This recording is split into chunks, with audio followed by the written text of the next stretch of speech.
नाम भी उसका गुलाबो था। वो बहुत सुंदर थी। जंगल के सभी आदमी पक्षी गुलाबो के दीवाने हो चुके थे। गुलाबो चिड़िया जहाँ भी जाती सबके दिलो दिमाग हिला देती। कबूतर, मुझे 1 किलो तेल और 5 किलो आटा दे दो। जब कालू को पैसे मिलेंगे तो मैं उधार चुका दूंगी। गोरी, मैंने सबको उधार देना बंद कर दिया, तो पैसे लेकर ही सामान खरीदने आना। अब उधार नहीं मिलेगा। कबूतर, हर समय तुझसे ही सामान खरीदते हैं हम, तो मजबूरी में कहाँ जाएं? एक बार कह दिया सो कह दिया, अब जाए यहाँ से, उधार कुछ नहीं मिलेगा। ऐसे कहकर कबूतर दुकान के कामों में लग जाता है और तभी गुलाबो चिड़िया वहाँ पर आ जाती है। कबूतर जी, मैं आपके जंगल की नई पक्षी हूँ, क्या आप मुझे जानते हो? कबूतर तो गुलाबो को देखकर एकदम लट्टू हो जाता है। अरे अरे, आप कैसी बातें कर रही हो? आपको कौन नहीं जानता? अगर जानते हो तो मुझे इस लिस्ट का सामान उधार दे दें, मैं कुछ ही दिनों में आपके पैसे दे जाऊंगी। हाँ हाँ, क्यों नहीं, आप ले लें जो भी कुछ लेना है। फिर कबूतर जल्दी जल्दी गुलाबो चिड़िया को सारा सामान दे देता है और वो वहाँ से चली जाती है। गोरी कौवी तो ये सब देखकर हैरान थी।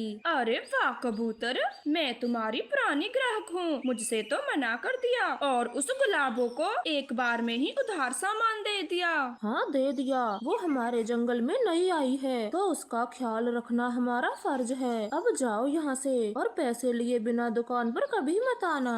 गौरी कबूतर का ऐसा व्यवहार देखकर वहाँ से चली जाती है। अब तो हद ही हो गई। मिठू भी उस गुलाबों को देकर नहा धो के ही घर से बाहर निकलता है, जो हफ्तों भर तक नहाता भी ना था। हाँ हरियाली, गुड़िया के पापा भी कई तरह की क्रीमें लेकर आए हैं। सोने से पहले भी लगाते हैं और बाहर जाने पर तो खूब लिपापोती करते हैं। वो दोनों ऐसे बातें कर रही थी, तभी गौरी भी गुस्से में उनके पास रुक जाती है। मरे वो नास पिटा बूढ़ा कबूतर, मुझे उधार देने से मना कर दिया और उस कल की आई गुलाबों को भर भर के दिया। हाँ गोरी, ये तो तुम एकदम ठीक कहती हो। बूढ़ा हो या जवान, सभी गुलाबों को लेकर सीरियस रहने लगे हैं। आग लगे इस जंगल के जेंट्स पक्षियों को जो उस गुलाबों के दीवाने हैं। एक मेरा कालू है जो मेरे सिवा किसी और की तरफ देखता भी नहीं। ऐसे कहकर गोरी कौवी वहाँ से चली जाती है। शाम भी हो जाती है। उल्लू सुनार, एकदम लेटेस्ट सोने की चैन दिखा और एक नाक की बाली भी। अरे कालू, गोरी भाभी का जन्मदिन है क्या, जो उनके लिए तोहफा खरीदे जा रहे हैं? उस काली कलूटी के लिए तो मैं लोहे की चैन भी ना खरीदूं। सोना तो बहुत दूर है, ये तो उस अप्सरा के लिए खरीद रहा हूँ ताकि वो सबको छोड़कर मुझसे दोस्ती कर ले।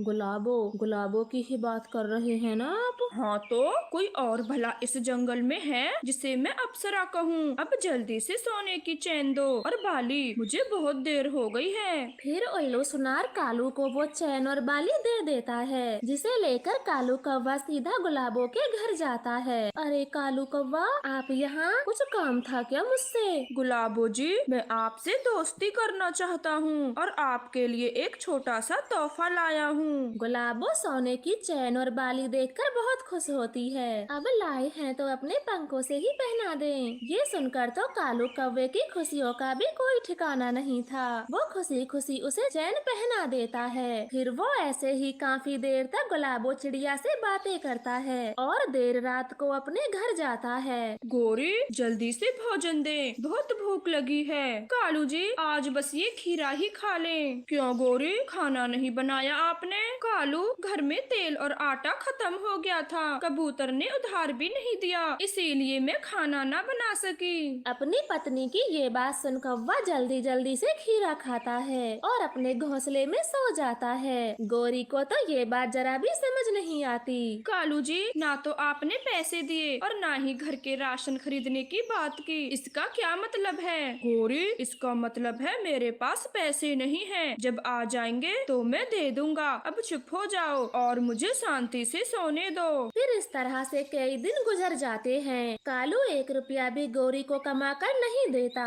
और ज्यादा से ज्यादा गुलाबो चिड़िया पर खर्च करने लगा था। गोरी बड़ी मुश्किल से अपने घर का गुजारा कर कर रही थी। रानो बहन, मुझे 500 रुपए उधार दे दे। जब कालू को मिलेंगे तो मैं लौटा दूंगी। गौरी, ये ले 500 रुपए और आराम से दे देना, कहीं भागी नहीं जा रही मैं। वो दोनों ऐसे बातें कर रही थी, तभी उन्हें बाहर से लड़ने की आवाज सुनाई देती है और वो तुरंत ही बाहर आती है। गुलाबो, तुझे शर्म नहीं आती जो मेरे मिट्ठू से पिज्जा मंगा मंगा कर खाती है? आज मैं तेरी चोंच ही तोड़ दूंगी। मोटी तोती, तू मेरी चोंच क्या तोड़ेगी? रुक, मैं तुझे अभी मजा चखाती हूँ। ऐसे कहकर गुलाबो हरियाली को एक थप्पड़ लगा देती है और वहाँ से भाग जाती है।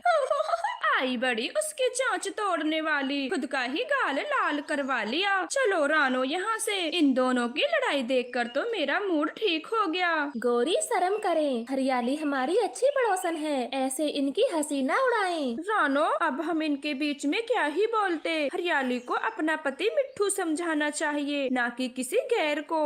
गौरी, मैं मिट्ठू से काफी बात कर चुकी हूँ, मगर वो भी मुझ पे ही हाथ उठाता